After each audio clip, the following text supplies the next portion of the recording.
आप सभी सुन रहे हैं बीती कहानी और आज की कहानी है श्राप एक दास्तां। तो आइए सुनते हैं आज की कहानी भाग 5। प्रेम जब घर पहुंचता है तो उसके दादा जय सिंह को यह पता चलता है कि प्रेम किसी घायल लड़की को लेकर आया है, तो वो सीधे उसके पास चले आते हैं। कौन है ये लड़की और इसे चोट कैसे लगी? ये सुन प्रेम एक बार को तो घबरा जाता है, फिर कुछ सोचने के बाद कहता है कि ये मेरी दोस्त है, शादी के लिए आ रही थी तो रास्ते में छोटा सा एक्सीडेंट हो गया। अब कैसी हालत है उसकी? डॉक्टर के पास लेकर चलें? नहीं दादाजी, इसकी जरूरत नहीं, हमने डॉक्टर को दिखा लिया था। किस डॉक्टर को दिखाया? वो है ना अपने गांव का डॉक्टर। वो पागल शराबी, वो क्या इलाज करेगा? चलो किसी अच्छे डॉक्टर के पास ले चलते हैं। नहीं दादाजी, उसका अच्छे से चेकअप करवा दिया था और अब वो खतरे से बाहर है। कुछ ही वक्त में उसे होश आ जाएगा। चलो ठीक है, इसे आराम करने दो और तुम लोग भी आराम करो। ठीक है दादाजी। इतना कहने के बाद प्रेम के दादाजी वहाँ से चले जाते हैं और फिर प्रेम और आदित्य भी उस लड़की को उस कमरे में सोता हुआ छोड़ वहाँ से चले जाते हैं और जाते जाते हवेली में काम करने वाली एक औरत को उस लड़की का ध्यान रखने को कहते हैं। इसके बाद आदित्य अपने कमरे में आ जाता है और पीछे पीछे प्रेम भी वहाँ पहुँच जाता है। ये जो हम कर रहे हैं वो ठीक तो है ना? कहीं हम किसी मुसीबत में ना फंस जाए। मुसीबत का तो पता नहीं, लेकिन किसी की जान बचाना गलत नहीं हो सकता। वो सब तो ठीक है, लेकिन हम ये तो नहीं जानते कि ये लड़की है कौन और ये वहाँ उस खंडर गांव में कर क्या रही थी। कहीं ये हमारे लिए कोई मुसीबत खड़ी न कर दे।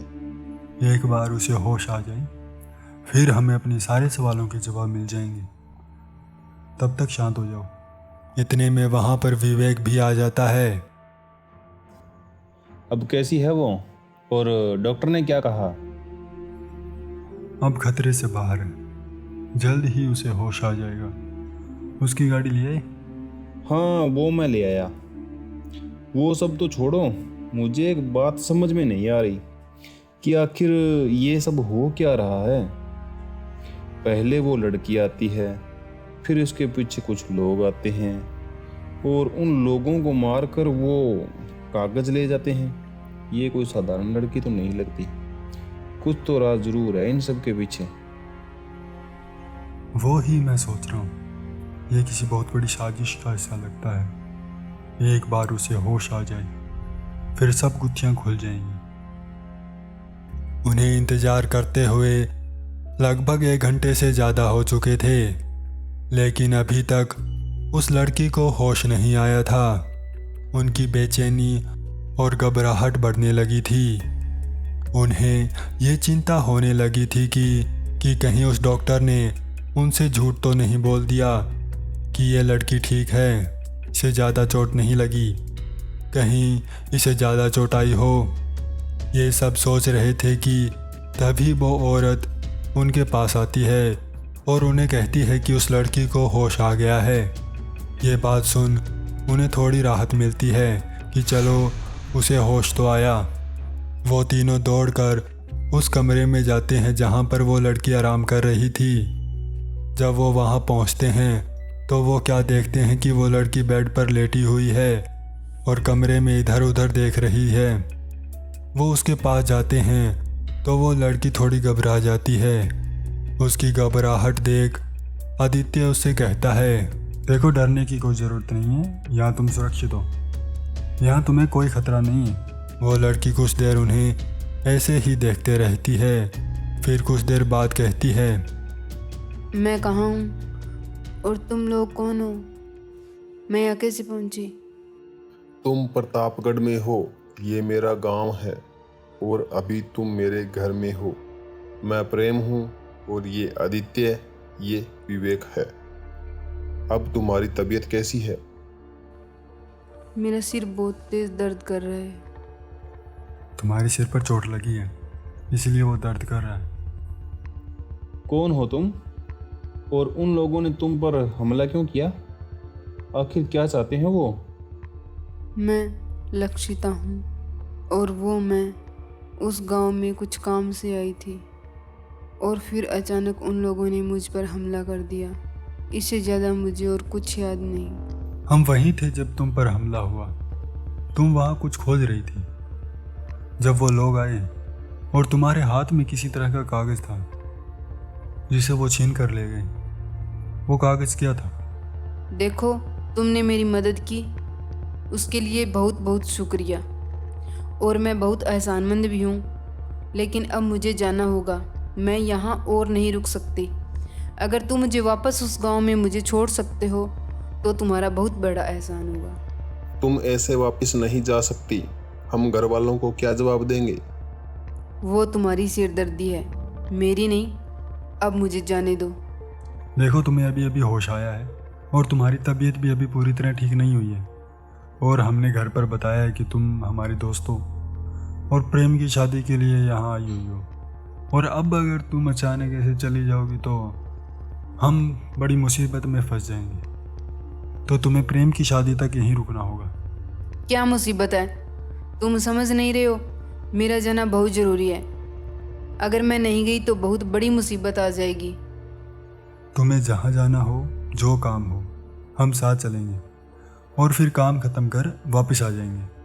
तुम मेरे मामलों से दूर ही रहो, इससे तुम्हारा कोई लेना देना नहीं है। तुमने मेरी जान बचाई है, इसलिए मैं यहाँ रुकी हूँ। और एक बात, मैं क्या करती हूँ, कहाँ जाती हूँ, इससे तुम्हारा कोई लेना देना नहीं है। ठीक है? ठीक है, तुम शादी के बाद आज़ाद हो, लेकिन तब तक तुम यहीं रहो बस। और जो कुछ भी तुम्हें ज़रूरत हो तुम मुझसे या प्रेम से बोल सकती हो। मुझे मेरी कार चाहिए, उसमें ज़रूरी सामान रखा है मेरा। हाँ, वो मैं ले आया था वहां से। तुमने कुछ छेड़ा तो नहीं? नहीं, मैंने कुछ नहीं चढ़ा। जैसा था वैसा ही है। यकीन ना हो तो खुद ही देख लो। चलो ठीक है। तुम आज से यहीं इस कमरे में रहोगी और तुम्हारा सामान मैं बाई को बोलकर तुम्हारे कमरे में पहुंचा देता हूँ। नहीं, उसकी कोई ज़रूरत नहीं है, मैं कर लूँगी। ऐसे कैसे कर लोगी? किसी ने देख लिया तो क्या सोचेगा कि इतनी चोट लगी होने के बावजूद भी हम तुमसे काम करवा रहे हैं। और ऐसा तो है नहीं कि तुम्हारे सामान में कोई खजाना छुपा हो, है क्या? क्या? खजाना? नहीं नहीं, ऐसा कुछ नहीं है। मेरा सामान कोई और छेड़े, ये मुझे बिल्कुल अच्छा नहीं लगता। कोई बात नहीं, मैं सामान रखवा देता हूँ। इसके बाद प्रेम नौकरों से कहकर लक्षिता का सामान उसके कमरे में रखवा देता है। शाम को सभी डिनर पर इकट्ठे होते हैं और सभी लक्षिता का हालचाल पूछते हैं। और डिनर ख़त्म करने के बाद इधर उधर की बातें करते हुए कब रात के 9 बज जाते हैं किसी को पता ही नहीं चलता। लक्षिता थोड़ी कटी कटी सी रह रही थी। वो जल्द से जल्द यहाँ से जाना चाहती थी। वो यहाँ खुद को कैद सा महसूस कर रही थी। प्रेम के घर वालों को उसका व्यवहार कुछ ठीक नहीं लग रहा था। तो प्रेम के दादाजी प्रेम से पूछते हैं, ये लक्षिता ऐसी उदास सी क्यों दिखाई दे रही है? क्या वो यहाँ आकर खुश नहीं है? नहीं दादाजी, ऐसा कुछ नहीं है। आपको ऐसा क्यों लगा? जब से आई है तब से देख रहा हूँ, न तो ठीक से बात कर रही है और न ही खुल के मुस्कुरा रही है। ऐसा लगता है जैसे कोई बात है जो उसे अंदर ही अंदर खाई जा रही है। तुम कहो तो उससे बात करूं? नहीं नहीं दादाजी, इसकी कोई ज़रूरत नहीं। मैं करता हूँ उससे बात। अगर कुछ हुआ तो आपको बता दूंगा। ठीक है बेटा, चलो अब सो जाओ। इसके बाद प्रेम वहाँ से चला जाता है और आदित्य के पास आकर, आदित्य यार, दादाजी को शक हो गया है कि लक्षिता के साथ कुछ गड़बड़ जरूर है। ऐसा क्या हुआ जो तू इतना घबराया हुआ है? वो दादाजी कह रहे थे कि उन्हें लक्षिता उदास लग रही है, जैसे कि उसका मन यहाँ नहीं लग रहा है। तो इसमें गलत क्या है?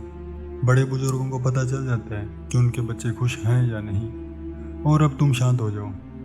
मैं लक्षिता से बात कर लूँगा और उसे समझा दूंगा। वो सब तो ठीक है, लेकिन तुम्हें ये लड़की कुछ अजीब नहीं लगती? जैसी उसकी हरकतें हैं, एक आम लड़की जैसी तो नहीं लगती। हाँ प्रेम, शक तो मुझे भी इस पर हो रहा है कि कुछ तो है जो ये हमसे छुपा रही है। इस पर इतना बड़ा हमला हो गया, लेकिन इसने एक बार भी अपने घर वालों का जिक्र नहीं किया और न ही उन्हें इन्फॉर्म करने के लिए कहा। यहाँ तक कि पुलिस कंप्लेंट करने का भी नाम नहीं लिया। यह लड़की मुझे ठीक नहीं लग रही। इस पर नजर रखनी होगी। शक तो मुझे भी उस पर हुआ था जब उसने ये कहा कि मेरा सामान किसी ने छेड़ा तो नहीं। आखिर क्या छुपा रही हो तुम लक्षिता? पता तो मैं लगा कर ही रहूंगा। ये विवेक कहाँ चला गया? होगा यहीं की। चलो अब सो जाओ, सुबह उससे बात करते हैं। ओके प्रेम, गुड नाइट। Good night. इतना कहकर प्रेम वहां से चला जाता है और विवेक के कमरे में आकर उसे आवाज लगाने लगता है, पर विवेक वहां पर नहीं होता। जब प्रेम को विवेक नहीं मिलता तो प्रेम अपने कमरे की ओर जाने लगता है। तभी उसे एक आवाज सुनाई देती है। वो जब देखता है कि ये आवाज कहां से आई, तभी पीछे से कोई उसे पकड़ लेता है। ऐसे में प्रेम डर जाता है कि उसे ऐसे अचानक किसने पकड़ लिया। वो छटपटाने लगता है। तभी अचानक पकड़ से खुद को आज़ाद करने के बाद वो जैसे ही पीछे मुड़कर देखता है तो वो क्या देखता है कि तुम यहाँ क्या कर रही हो? अगर किसी ने देख लिया तो मुसीबत खड़ी हो जाएगी। तुम अभी यहाँ से जाओ, कल मिलते हैं। फिर अचानक प्रेम के पीछे से कोई उसके कंधे पर हाथ रखता है, जिससे प्रेम की सिट्टी पिट्टी गुम हो जाती है। वो पूरा का पूरा पसीने से भीग जाता है।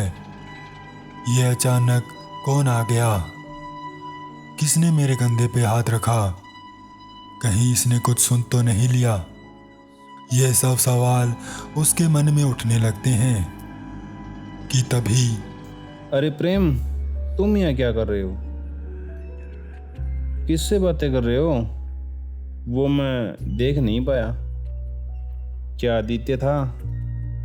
हाँ यार, वो ही था। बस अभी अभी गया है। तुम यहाँ क्या कर रहे हो? सोए नहीं अभी तक? बस सोने ही जा रहा था कि तुम दिख गए। चलो चलता हूँ, बाय।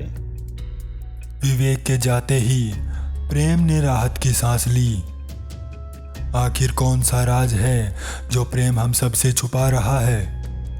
और कौन थी वो लड़की जिससे प्रेम बातें कर रहा था? ये तो वक्त ही बताएगा कि आगे इनके जीवन में कौन सा मोड़ आने वाला है।